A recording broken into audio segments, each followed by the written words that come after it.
From the earliest moments of human history, people have looked beyond the horizon of this world and asked the same quiet but haunting questions. What happens after this life ends? Is heaven real, or is it only a comforting idea shaped by human hope? And if heaven truly exists, what does it look like, and who is allowed to enter it? Across cultures and generations, heaven has often been imagined as a place of gentle clouds, golden light, and endless peace.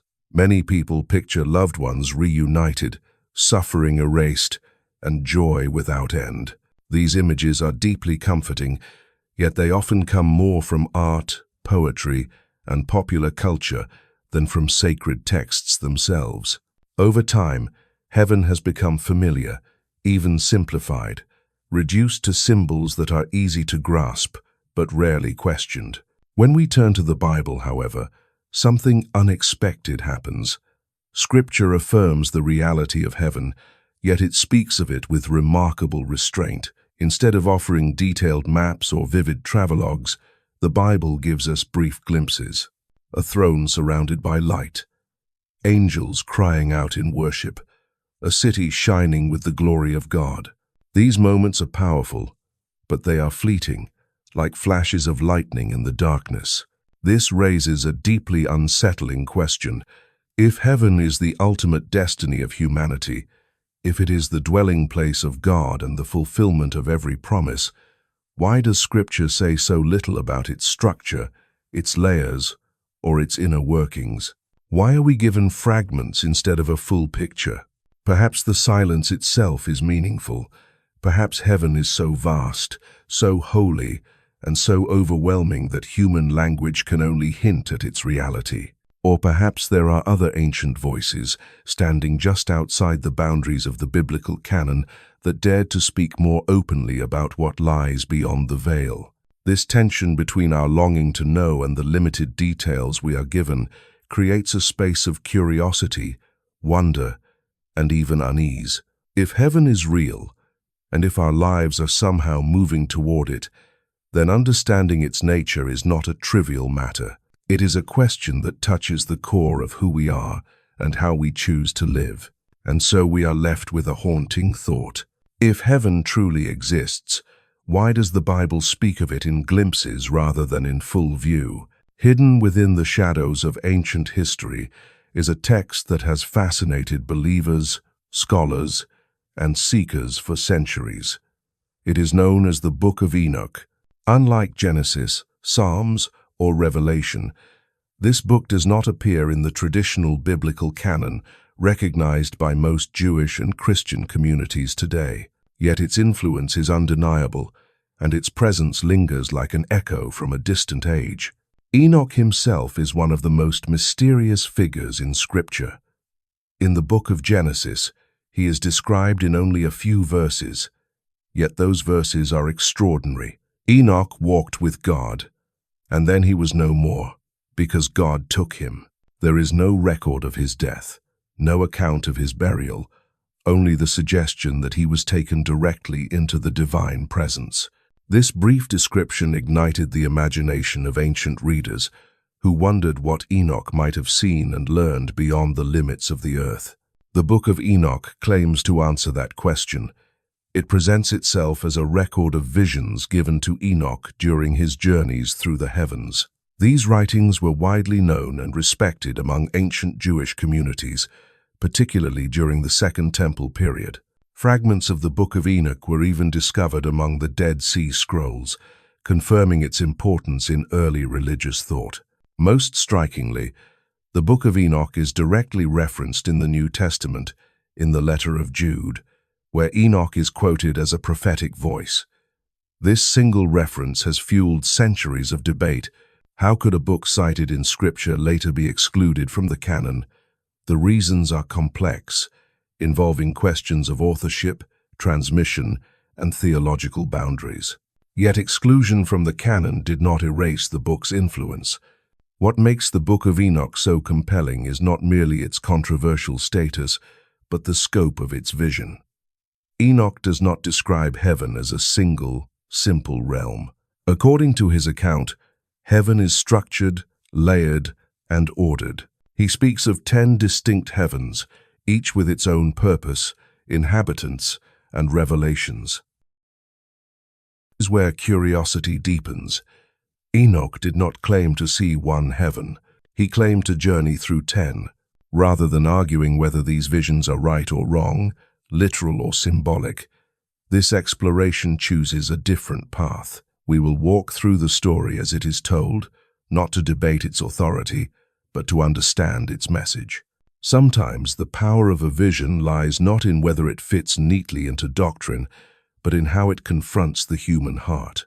What you are about to hear is not meant to be a lecture, nor a theological argument. It is not simply an ancient curiosity, preserved for scholars and historians. The journey through the 10 heavens of Enoch is something far more personal and far more unsettling. This is a journey that moves upward through realms of light and order, but also descends into places of darkness, judgment, and sorrow. It is a journey that reveals beauty beyond imagination and justice that cannot be escaped.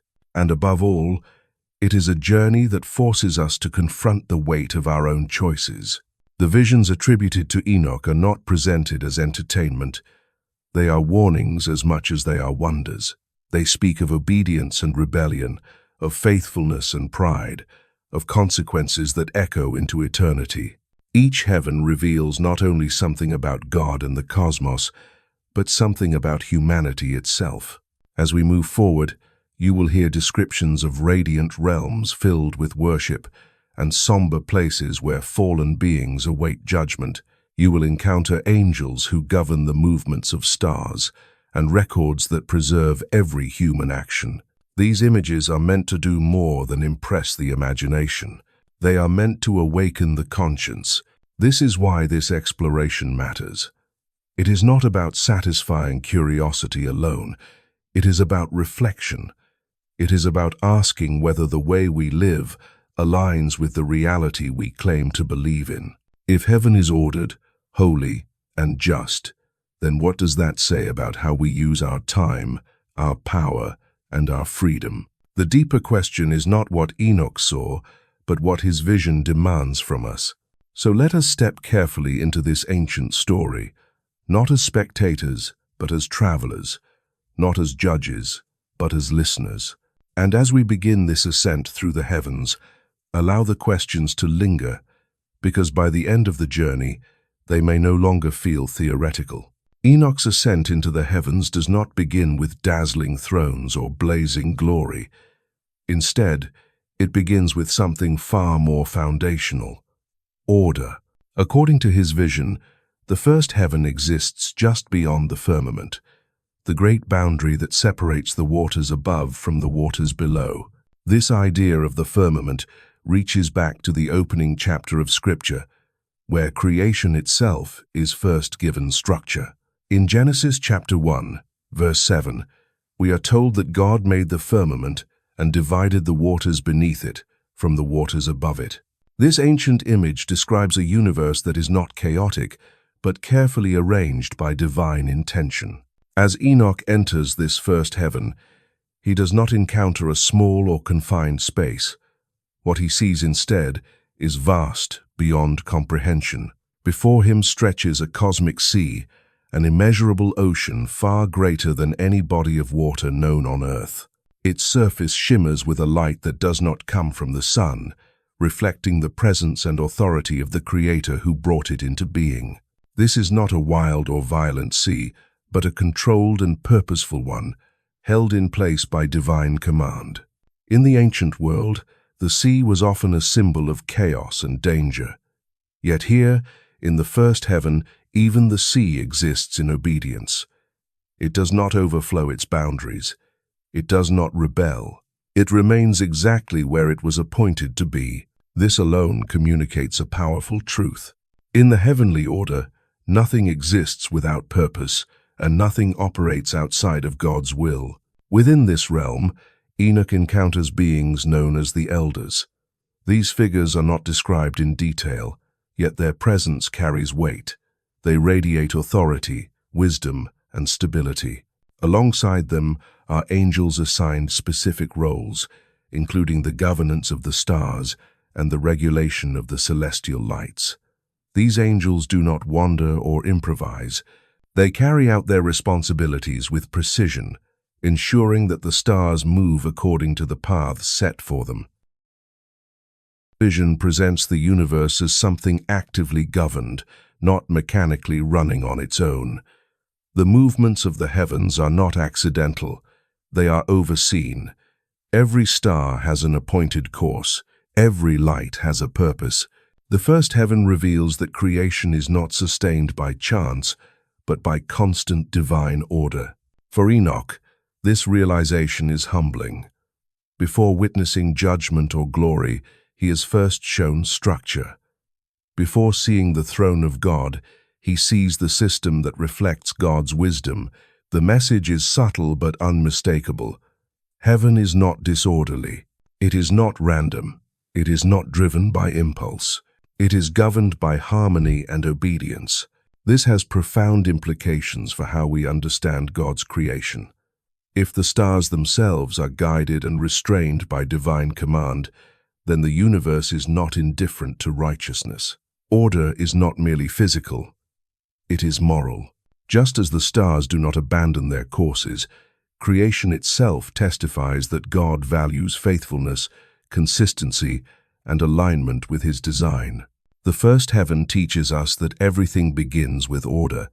Before reward and punishment, before worship and judgment, there is structure, there is boundary, there is intention. Heaven does not emerge from chaos. Chaos is restrained by heaven. For those listening today, this vision quietly challenges a modern assumption. We often imagine freedom as the absence of limits, and order as something restrictive. Yet, the first heaven suggests the opposite. True harmony exists because boundaries are honored. Beauty emerges because everything remains where it was meant to be. Enoch's journey begins not with fear, but with understanding. He learns that the universe is not fragile or unstable. It is upheld by wisdom. The sea remains in its place. The stars follow their paths. The angels fulfill their roles. And above it all is a creator whose design leaves no room for confusion. This is only the first step of the ascent. Yet even here, a quiet truth is already clear. Heaven begins with order, because God is not a God of chaos, and in His creation, nothing is accidental, nothing is forgotten, and nothing exists outside the reach of His will. As Enoch is led upward from the ordered calm of the first heaven, the atmosphere changes abruptly. The light that once shimmered across the cosmic sea fades away, replaced by a darkness so deep and oppressive that it feels almost alive. This is the second heaven, and unlike what many imagine when they hear the word heaven, this realm is not a place of peace. It is a place of confinement, sorrow, and waiting.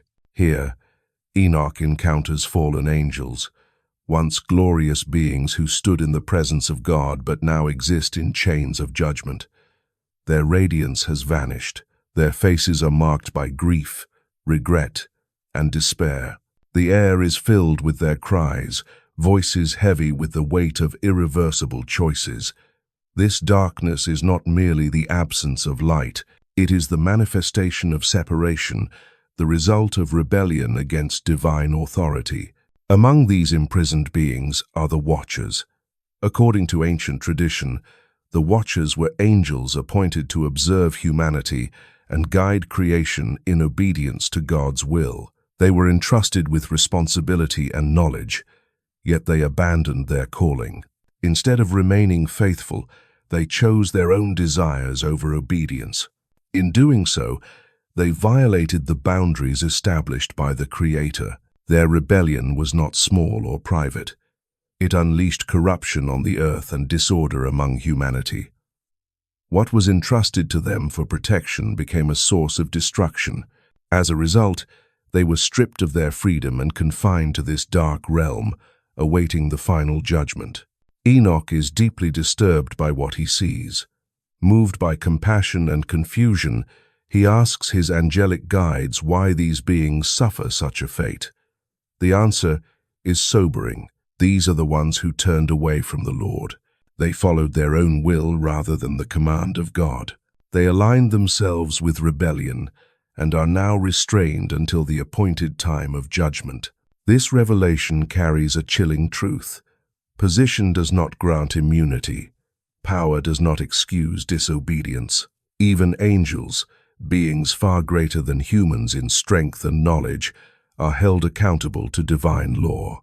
In the order of heaven, no one stands above justice.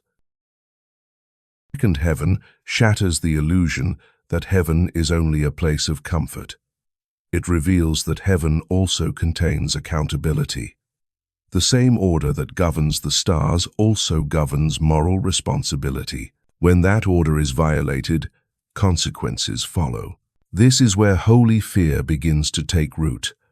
Not the fear that drives one away from God, but the fear that awakens reverence and humility. The suffering of the fallen angels stands as a warning written into the fabric of the heavens themselves. If angels can fall through pride and disobedience, how much more carefully must humanity walk?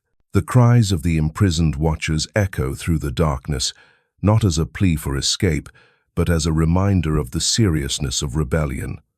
Their punishment is not arbitrary. It is the natural outcome of turning away from the source of life and order.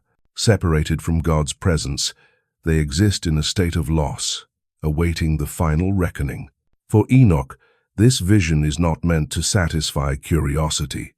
It is meant to instruct. The second heaven teaches that God's justice is impartial. It does not bend to status, history, or power.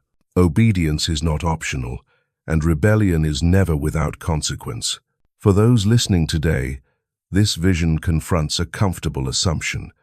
We often believe that judgment is reserved for the worst of humanity, for those we consider obviously wicked. Yet the second heaven reveals a deeper truth.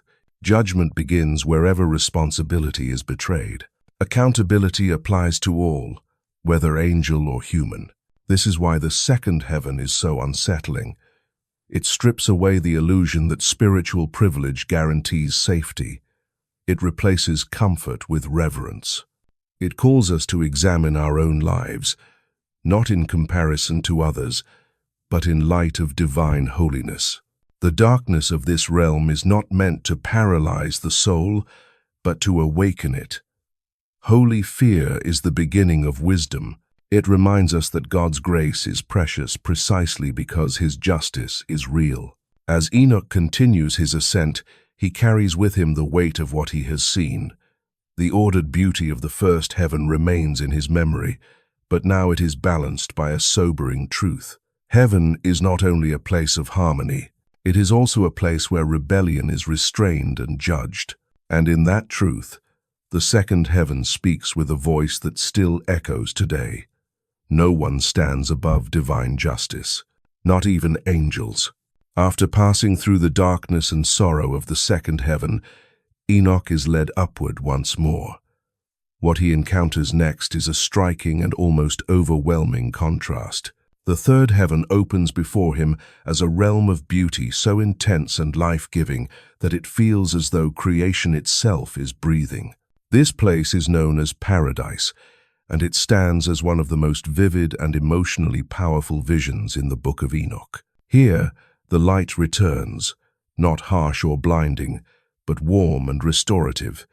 Enoch sees a vast landscape filled with living color. Towering trees stretch upward, their branches heavy with blossoms and fruit that glow with an otherworldly brilliance. The air itself feels alive, filled with fragrances so rich and pure that they surpass anything known on earth. This is not a wilderness. It is a garden carefully cultivated by divine hands. Flowing through this heavenly Eden are streams unlike any river found in the mortal world. Enoch describes waters of milk, honey, wine, and oil moving gently through the land. Each stream symbolizes abundance, nourishment, joy, and blessing. Nothing here is scarce. Nothing is withheld. Everything speaks of generosity and care. This paradise is not merely beautiful. It is purposeful, designed as a place of rest and reward. At the very center of this garden stands the tree of life.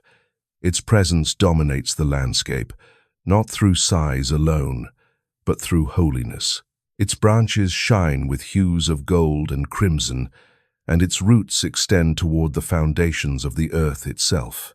The tree radiates life, healing, and permanence. It is a living testimony that death does not have the final word. Enoch is told that this paradise has been prepared for the righteous. It is reserved for those who lived with compassion and humility, who fed the hungry, clothed the naked, and walked in obedience to God. This is not a reward earned through power or status, but through faithfulness and mercy. Paradise is not a place for the proud, but for the faithful. Yet the third heaven does not reveal comfort alone. Enoch is also shown another region within this same realm, located toward the north. As he turns his gaze, the atmosphere changes dramatically. Light gives way to flame. Beauty gives way to terror. Here, rivers of fire flow without end, and the air burns with unrelenting heat. This is a place of punishment, prepared for those who rejected righteousness and embraced corruption. In this fiery region, Enoch sees the consequences of wickedness made visible. Those who practiced sorcery, idolatry, and violence face torment that mirrors the destruction they unleashed in life. The flames are not chaotic. They are contained, purposeful, and just. This is not cruelty. It is consequence. What makes this vision so unsettling is not merely the existence of punishment, but its proximity to paradise. Reward and judgment exist side by side. Joy and sorrow share the same heaven. The third heaven refuses to separate mercy from justice. Instead, it reveals them as inseparable aspects of the same divine truth. This challenges a common human tendency. We often want a heaven of mercy without judgment, or a justice without compassion. Yet the third heaven reveals that God's character cannot be divided. Mercy does not cancel justice, and justice does not diminish mercy. Both flow from the same source of holiness. For Enoch, this revelation is profound. He sees that the universe is morally ordered. Choices matter. Actions carry weight. Compassion leads to life, while corruption leads to separation. The third heaven stands as a testimony that God's promises are real, but so are his warnings. This vision also reframes how we understand paradise itself. Paradise is not a reward disconnected from ethical living. It is the fulfillment of a life aligned with God's will. In the same way, punishment is not arbitrary. It is the result of a life that persistently rejected truth and righteousness. For those listening today, the third heaven invites deep reflection. It asks us to consider how we understand fairness, justice, and mercy. It confronts the comforting idea that all paths lead to the same end. Instead, it presents a universe where moral choices shape eternal outcomes. Yet even in this sobering truth, hope remains. Paradise is real. It is prepared. It is filled with abundance, healing, and peace beyond imagination. The presence of judgment does not erase hope. It gives it meaning. The third heaven stands as a mirror held up to the human soul. It shows us what is possible and what is at stake. It reminds us that God's love is not indifferent, and his justice is not cruel. Together, they form a harmony that sustains creation. As Enoch is led onward, he carries with him the weight of this revelation. Heaven is not simple. It is not one-dimensional. It is a place where light and fire, mercy and judgment exist together in perfect balance. And in that balance, the third heaven speaks a timeless truth. The reward of righteousness and the consequence of rebellion are both real, and neither stands in opposition to the goodness of God. As Enoch ascends from the third heaven, the vision shifts once again. This time, he is not shown a garden or a place of judgment, but something vast, intricate, and astonishing in its precision. The fourth heaven is revealed as the realm where the movements of the cosmos are governed. Here, Enoch witnesses the inner workings of time itself, not as an abstract concept, but as an ordered system sustained by divine authority. In this realm, the sun, the moon, and the stars appear in a brilliance unlike anything seen from Earth. The sun radiates an intense light, far greater than that of the moon, illuminating the heavens with unwavering strength. Each celestial body follows a precise path, moving neither too fast nor too slow. Nothing collides, nothing drifts. Everything moves according to an appointed order. Enoch observes angels assigned to these heavenly lights, guiding and overseeing their movements. These beings do not create the light, but they steward it. They ensure that the sun rises and sets as it should, that the moon passes through its phases, and that the stars maintain their courses. The heavens do not operate on their own. They are actively sustained by obedience. These great stars, accompanied by countless others, arranged in ranks and hierarchies. At night, radiant beings with many wings attend to the movement of the sun's chariot, ensuring that even in darkness, order is preserved. This imagery communicates a powerful truth. The universe is not a machine left running without supervision. It is a living system maintained by divine will. What stands out most in the fourth heaven is not beauty alone, but consistency. Cycles repeat without fail. Days follow nights. Seasons unfold in their time. Light gives way to darkness, and darkness yields again to light. This rhythm is not accidental. It reflects the faithfulness of the Creator. For Enoch, this vision reveals that time itself is under God's authority. Time is not random, it is structured. It moves forward with purpose. Each moment fits within a greater design, even when that design is hidden from human understanding.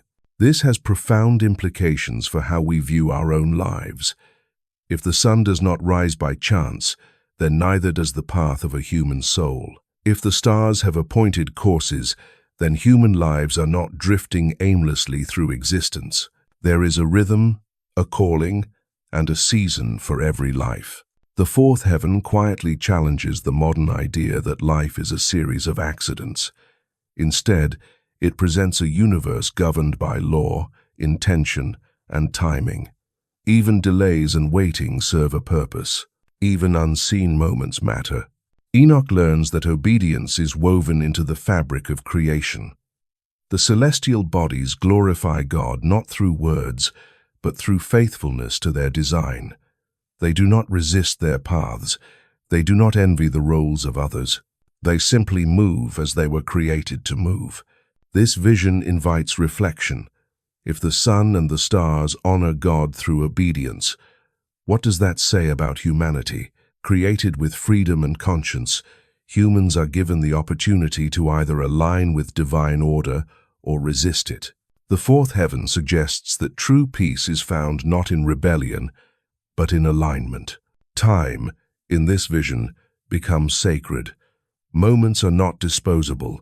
Seasons are not meaningless. Every phase of life, like the phases of the moon, has a purpose, even when it passes through darkness.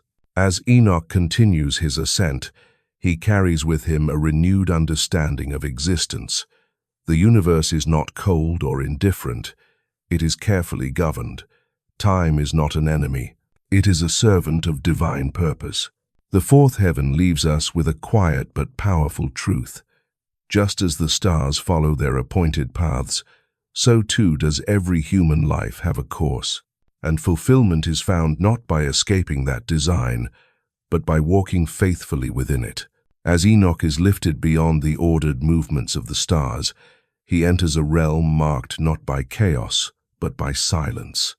The fifth heaven is heavy with sorrow, a place overshadowed by the memory of greatness lost. Here, Enoch encounters the Gregory, also known as the Watchers.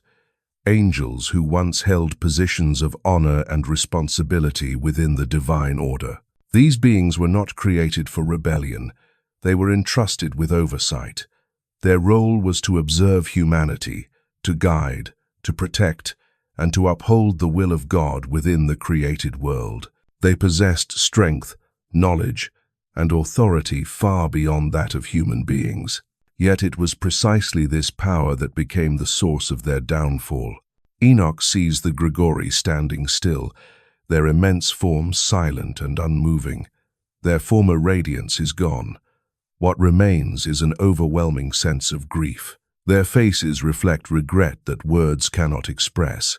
Once they shone with glory, now they exist in a state of anticipation and mourning, awaiting the final judgment. The angels accompanying Enoch explain what led to this tragic state. The watchers abandoned their appointed roles. They descended to the earth and crossed boundaries that were never meant to be crossed. Driven by desire rather than obedience, they took human wives and fathered the Nephilim, a race of giants whose existence brought violence and corruption to the world. The Nephilim were not merely large in stature. They represented the distortion of creation itself. What was meant to be ordered became twisted. What was meant to protect humanity became a source of destruction. The actions of the watchers, power was separated from obedience, and the result was devastation. The fifth heaven reveals the deep cost of this separation. The Grigori are not shown being tortured. Their punishment is something far more severe. They are left to remember. They are left to understand fully what they have lost. Their grief is the grief of beings who once stood close to God and now stand far from His presence. This vision carries a heavy emotional weight. It shows that judgment is not always loud or violent. Sometimes it is quiet. Sometimes it is the slow realization of irreversible consequences. The sorrow of the fallen watchers is not imposed from the outside. It flows from within, born from the knowledge that they chose their own will over divine command. For Enoch, this is a sobering lesson. Power, when detached from obedience, does not lead to freedom. It leads to ruin. Authority, when pursued for self-gratification, becomes destructive not only to others, but to the one who wields it. The fifth heaven speaks directly to every generation, but especially to those entrusted with leadership. Whether spiritual, political, or personal, authority carries responsibility. The watchers were not punished because they were weak, but because they misused strength. They failed not through ignorance, but through pride. This vision challenges the assumption that good intentions are enough. The watchers may have believed they could act outside God's boundaries without consequence. They may have thought their power justified their choices. The fifth heaven exposes that illusion. No amount of power can override divine order. For those listening today, the lesson is uncomfortably relevant. Human history is filled with examples of leaders who began with promise and ended in destruction. When authority becomes detached from accountability, harm follows. When desire overrides discipline, corruption spreads. Yet this vision is not given merely to condemn, it is given to warn. The sorrow of the Grigori stands as a signpost, pointing away from pride and toward humility. It reminds us that greatness is not measured by influence, but by faithfulness. The fifth heaven also reveals that God's justice is deeply personal. The fallen watchers are not erased. They are not forgotten. They remain, aware of what they were created to be and what they chose instead. Their pain underscores the seriousness with which God views responsibility. As Enoch prepares to ascend further, the weight of this realm lingers. The tragedy of the fifth heaven is not rooted in weakness, but in misplaced strength. It teaches that power without obedience leads to destruction, but power aligned with God's will leads to harmony. For humanity, this is a call to examine how we use what we have been given. Influence, knowledge, and authority are gifts. When they are used in humility and obedience, they bring life. When they are used in self-pursuit, they bring ruin. The fifth heaven leaves us with a truth that cannot be ignored. The greatest tragedies are not born from a lack of power, but from the misuse of it. As Enoch is lifted beyond the sorrow of the fifth heaven, the atmosphere changes once more. The heaviness of grief gives way to clarity and light. The sixth heaven is radiant, not with overwhelming fire, but with a brilliance that feels ordered, peaceful, and alive with purpose. This realm reveals a profound harmony between understanding and devotion, between knowledge and worship. In this heaven, Enoch sees bands of angels devoted to studying the workings of creation. These beings observe the movements of the stars, the unfolding of time, and the intricate patterns that govern the universe. Nothing escapes their attention. They contemplate the design of the cosmos, not out of curiosity alone, but out of reverence for the Creator who brought it into being. This is not knowledge pursued for pride or dominance. It is knowledge pursued as an act of service. The angels of the sixth heaven seek to understand so that they may better honor God's will. Their study does not lead them away from worship. It leads them deeper into it. As Enoch listens, he hears songs of praise rising continuously throughout the realm. The worship here is constant, yet it is not repetitive or empty. Each song reflects a deeper understanding of God's wisdom and power. A new insight into creation becomes a new reason to praise. Knowledge fuels worship, and worship refines knowledge. Among these angelic hosts stand the archangels, beings of immense authority, entrusted with overseeing both angels and the natural order. They do not rule with arrogance. Their leadership is marked by humility and obedience. They act as stewards of God's design, ensuring that balance is maintained throughout the heavens and the earth. The presence of the archangels reinforces a central truth of the sixth heaven. Authority and wisdom are inseparable from submission to God. Even the highest angels do not act independently. Their power flows from alignment, not autonomy. For Enoch, this vision reveals a dimension of heaven rarely imagined. Heaven is not a place where learning ends. It is a place where understanding deepens endlessly. Yet unlike human learning, which often leads to pride, heavenly knowledge leads to awe. This challenges a familiar human pattern. On earth, knowledge is frequently used as a tool for control or self-elevation. Intelligence becomes a badge of superiority. The sixth heaven presents a different model. True wisdom produces humility. The more one understands the Creator, the more one recognizes their own smallness. The angels of this realm do not compete for recognition. They do not hoard information. They exist in unity, bound together by a shared devotion to truth and worship. Their harmony reflects the harmony of creation itself. For those listening today, the sixth heaven offers a powerful lesson. Faith and intellect are not enemies. Understanding the world does not diminish reverence for God. When pursued rightly, knowledge leads the heart toward worship rather than away from it. This vision invites us to reconsider how we seek understanding. Do we pursue knowledge to elevate ourselves or to better serve others and honor God? Do we allow learning to soften our hearts or harden them with pride? The sixth heaven also speaks to the role of humility in leadership and learning. The archangels, despite their immense authority, remain servants. Their greatness is defined not by independence, but by obedience. As Enoch prepares to ascend further, he carries with him a renewed vision of wisdom. In heaven, knowledge is not an end in itself. It is a pathway to deeper worship. Understanding does not replace devotion. It strengthens it. The sixth heaven leaves us with a lasting truth. True knowledge leads to reverence, and true wisdom cannot exist apart from humility. In the harmony of heaven, learning and worship are one. As Enoch ascends into the seventh heaven, the journey reaches its first great climax. Nothing he has seen before prepares him for this realm. The ordered beauty of creation, the sorrow of judgment, the harmony of knowledge and worship, all fall silent in the presence of something far greater. This is the dwelling place closest to God's throne, and it radiates a holiness that overwhelms every sense. The seventh heaven is filled with beings of terrifying beauty and power. Enoch beholds the cherubim, the seraphim, and the thrones, angelic orders unlike any he has encountered before. These are not messengers or guardians of distant realms. These beings dwell near the presence of God himself. Their nearness is reflected in their intensity.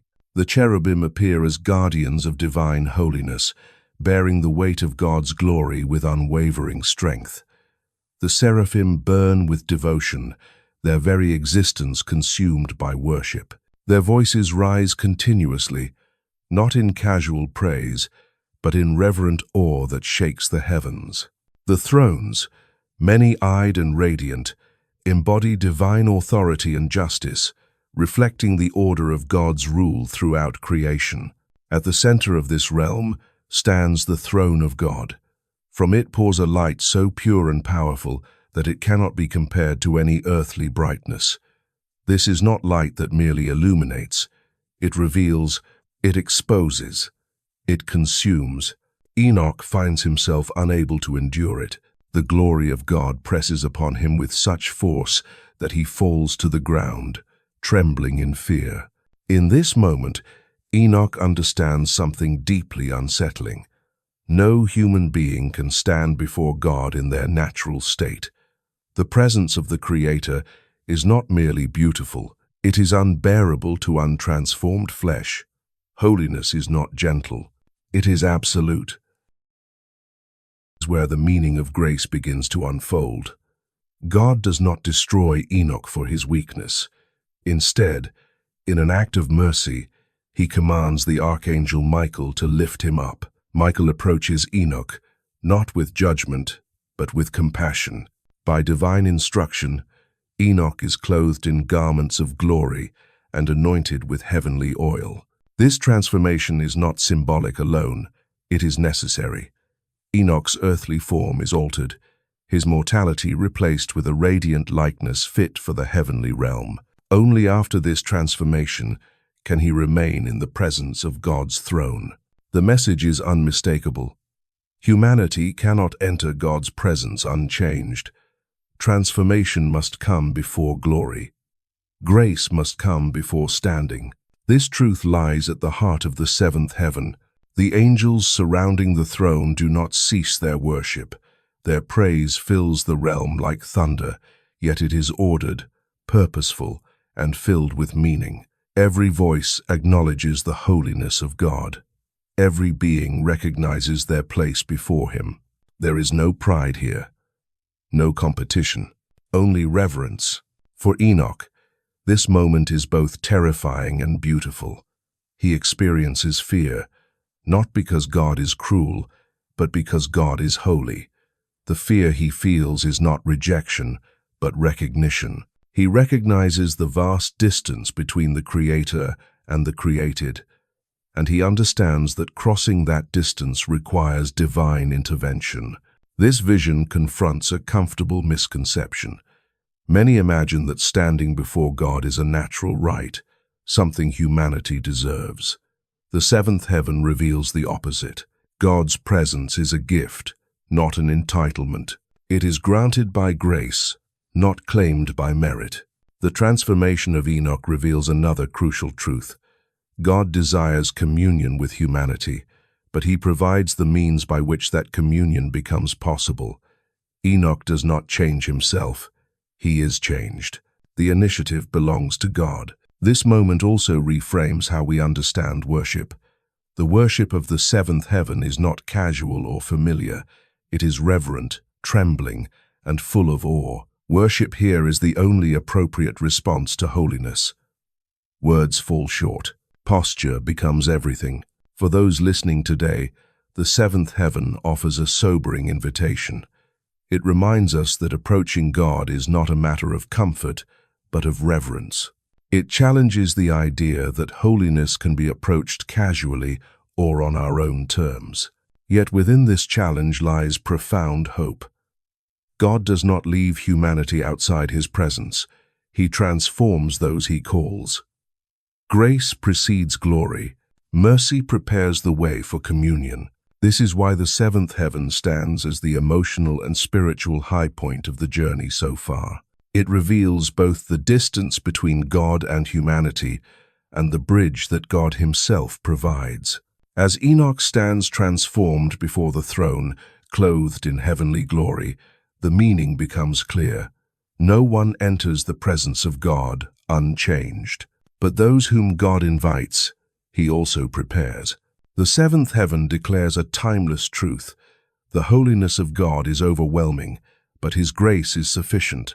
And it is grace, not human effort, that allows any created being to stand in the light of divine glory. Having been transformed and permitted to stand near the throne of God, Enoch is led onward into a realm unlike any he has yet encountered. The eighth heaven does not overwhelm him with light or terrify him with judgment.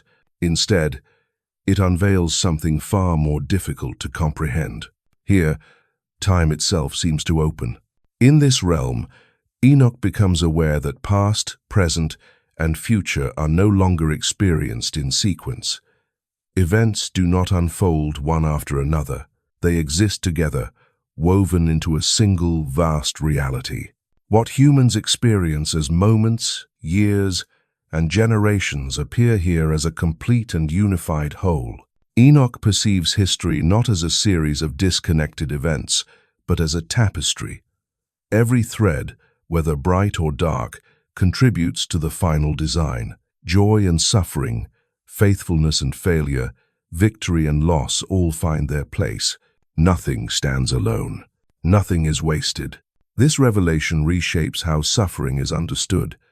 From the human perspective, pain often feels meaningless, loss appears random, injustice seems unanswered. But in the eighth heaven, Enoch sees that what feels fragmented on earth is held together in divine wisdom. He does not merely react to history, he comprehends it fully. The most humbling realization comes when Enoch understands how limited human perception truly is. What appears to us as delay is, in God's sight, perfect timing. What feels like silence is not absence, it is patience. What seems like chaos is, in truth, order too complex for human vision. This heaven speaks gently yet powerfully to those burdened by unanswered questions. It assures that no tear is unseen and no prayer is unheard. The eighth heaven does not explain suffering in simple terms. Instead, it reveals that suffering exists within a story far larger than any single life. For Enoch, this vision inspires both awe and trust. He understands that God sees the beginning, the middle, and the end all at once. Nothing surprises the Creator. Nothing escapes his awareness. For those listening today, the eighth heaven offers quiet comfort. It invites us to trust when understanding fails. It reminds us that pain does not define the story. It is one thread among many. The mystery of history is not meant to frustrate faith, but to deepen it. In this realm, Enoch learns that meaning exists even when it is hidden, and purpose remains even when clarity does not. The eighth heaven leaves us with a gentle truth. Our lives are not isolated moments drifting toward nothing.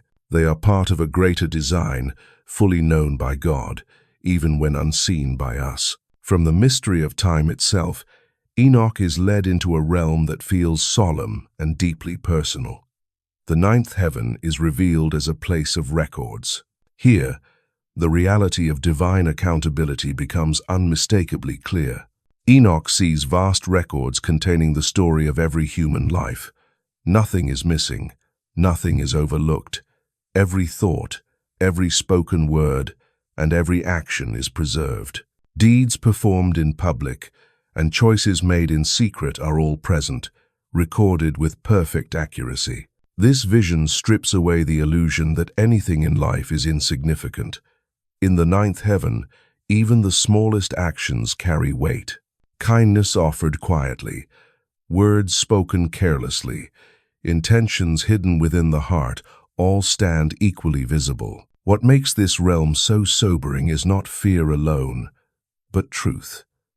God's judgment is not based on partial information or appearances. It is based on full knowledge. No misunderstanding remains. No excuse stands unchallenged. Yet this record is not presented as a tool of cruelty. It is a testament to the value of every life. Nothing you have ever done is meaningless. Love is remembered. Faithfulness is seen. Sacrifice is known. At the same time, the records reveal that wrongdoing cannot be erased by denial. Actions echo beyond the moment they are committed. Choice shape eternity. For believers, this truth carries both humility and hope. Humility, because no one stands blameless on their own. Hope, because God's justice is paired with mercy. What is written is not ignored, but grace has the power to redeem. The ninth heaven confronts a common assumption of modern life. We often treat daily decisions as small, forgettable, or inconsequential. This vision reveals the opposite. Ordinary life carries eternal significance. How we speak, how we act, how we treat others. These are not passing moments. They are lasting testimonies. For Enoch, this realm reinforces the seriousness of human freedom. We are not passive observers of destiny. We are participants. Our lives write a story that will one day be fully revealed. The ninth heaven leaves us with a clear and challenging truth. Nothing is too small to matter.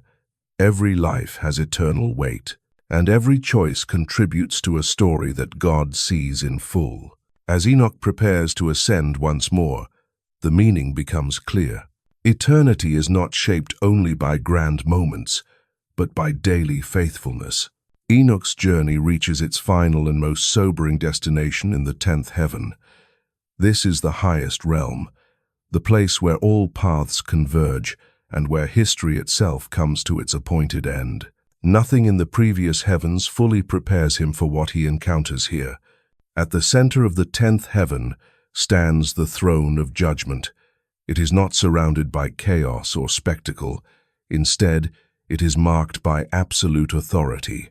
The throne radiates a presence so complete and undeniable that nothing else competes with it. There is no shadow, no confusion, no uncertainty. Truth stands exposed. Around this throne, Enoch senses a profound stillness. The vast cosmos, once filled with movement, sound, and song, falls into silence. This is not the silence of emptiness, but the silence of recognition. All creation stands aware that the moment has arrived. Every voice is stilled. Every excuse is gone. This silence speaks louder than any sound.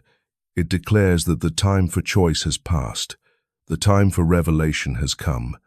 What was once hidden is now fully revealed. What was believed in faith is now seen in clarity. In this sacred space, Enoch understands that every life will be measured by divine justice. There is no appeal to ignorance, no reliance on status, no hiding behind others. Each soul stands on the truth of how it lived. The 10th heaven reveals the final outcome toward which all of history has been moving. The struggles of the world, the rise and fall of nations, the quiet decisions made in private moments, all lead here. Nothing is wasted. Nothing is forgotten. For the righteous, this judgment is not a moment of terror, but of fulfillment. Those who walked in faith and obedience are welcomed into eternal joy. Their perseverance is vindicated.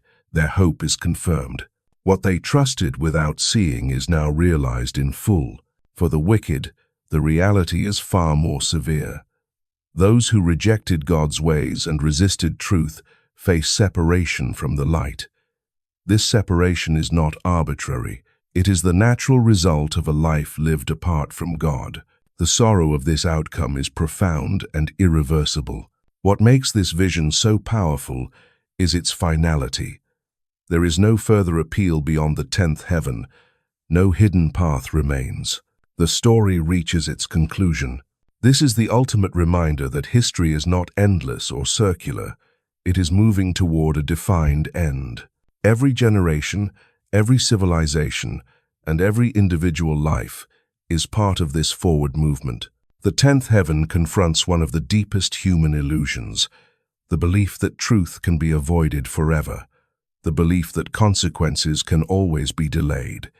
Here, that illusion collapses. Truth stands unchallenged. For Enoch, this vision fills him with awe and trembling. He understands that God's justice is not cruel, but it is absolute. It is not impulsive, but it is final. The God who is patient is also just. For those listening today, the 10th heaven offers a clear and urgent message. Life is not a rehearsal. Choices matter.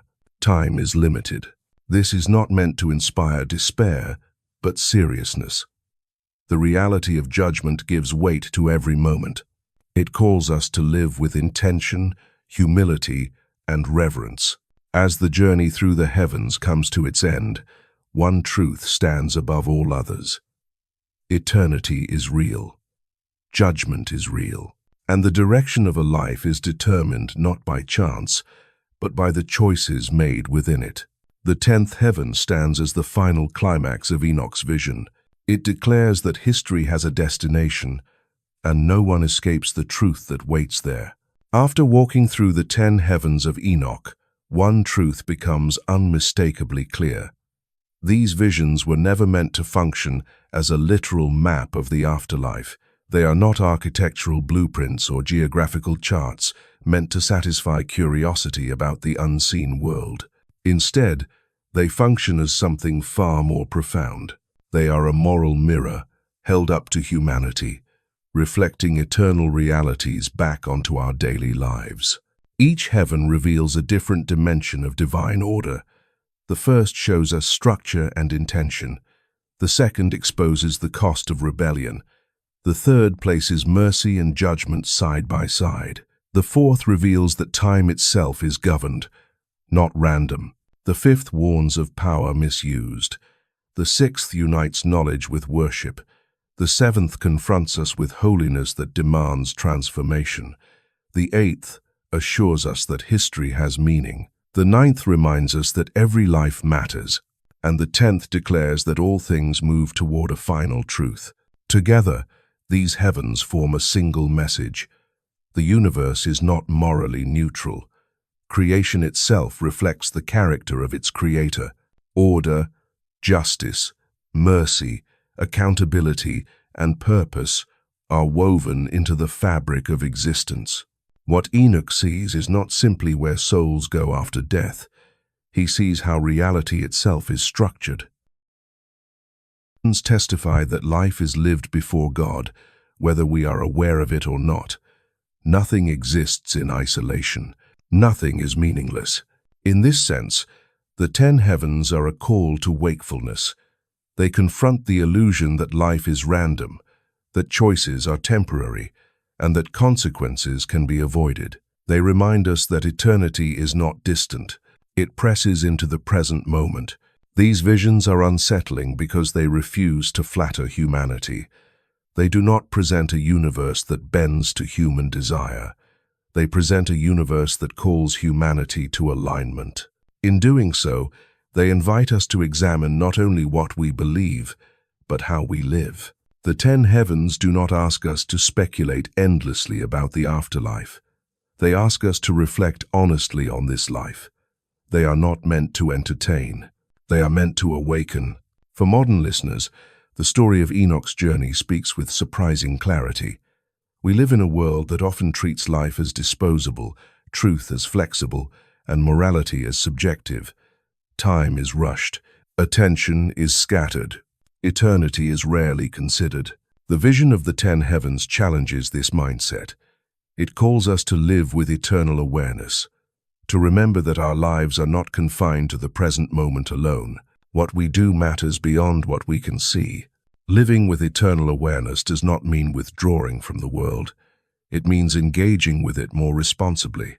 It means recognizing that how we treat others, how we use power, how we speak, and how we choose in private moments carries lasting weight. The ninth heaven reminds us that ordinary life is never truly ordinary. Small acts of kindness matter, quiet faithfulness matters, integrity in unseen moments matters. Nothing is wasted. The fifth and second heavens remind us of moral responsibility. Authority, influence, and freedom are gifts, but they demand accountability. Power detached from humility leads to destruction. This lesson is painfully relevant in a world shaped by leaders, systems, and voices that often operate without restraint. The third heaven offers balance in a polarized age. It reminds us that mercy and justice are not enemies. True compassion does not ignore truth, and true justice is not devoid of mercy.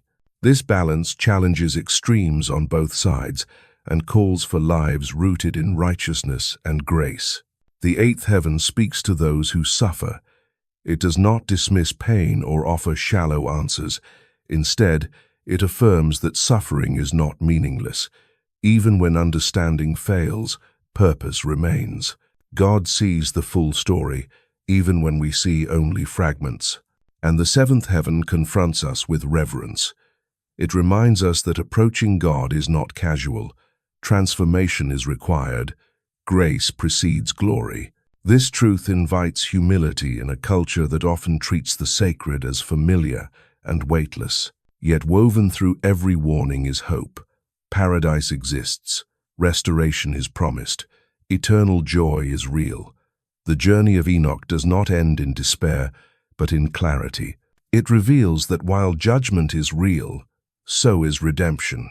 For those willing to listen, the 10 heavens offer a way to live differently, with intention, with humility, with hope. As this journey comes to a close, one question remains, and it cannot be avoided. Which of Enoch's visions speaks to your heart the most? Is it the ordered beauty of the first heaven, reminding you that life has structure and purpose? Is it the sobering darkness of the second, warning you about the cost of rebellion? Is it the paradise of the third, offering hope beyond suffering? Is it the throne of the seventh, confronting you with holiness? Or is it the silence of the 10th, reminding you that truth has the final word? More importantly, how will you live in light of what you have heard?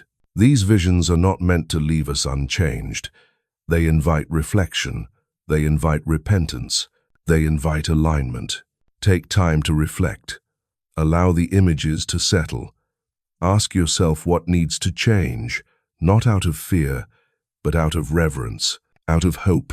If this journey has stirred something within you, consider sharing it with others. Conversations about eternity matter. Reflections like these are not meant to be carried alone. And if you wish to continue exploring these ancient mysteries, these forgotten texts, and the deeper questions of faith, stay connected. More journeys ahead, more stories to uncover, and more truths to reflect on. The story of Enoch leaves us with a final reminder. Heaven is real, judgment is real, grace is real, and the way we live now echoes far beyond this moment. The question is not only what Enoch saw. The question is how we will live in response.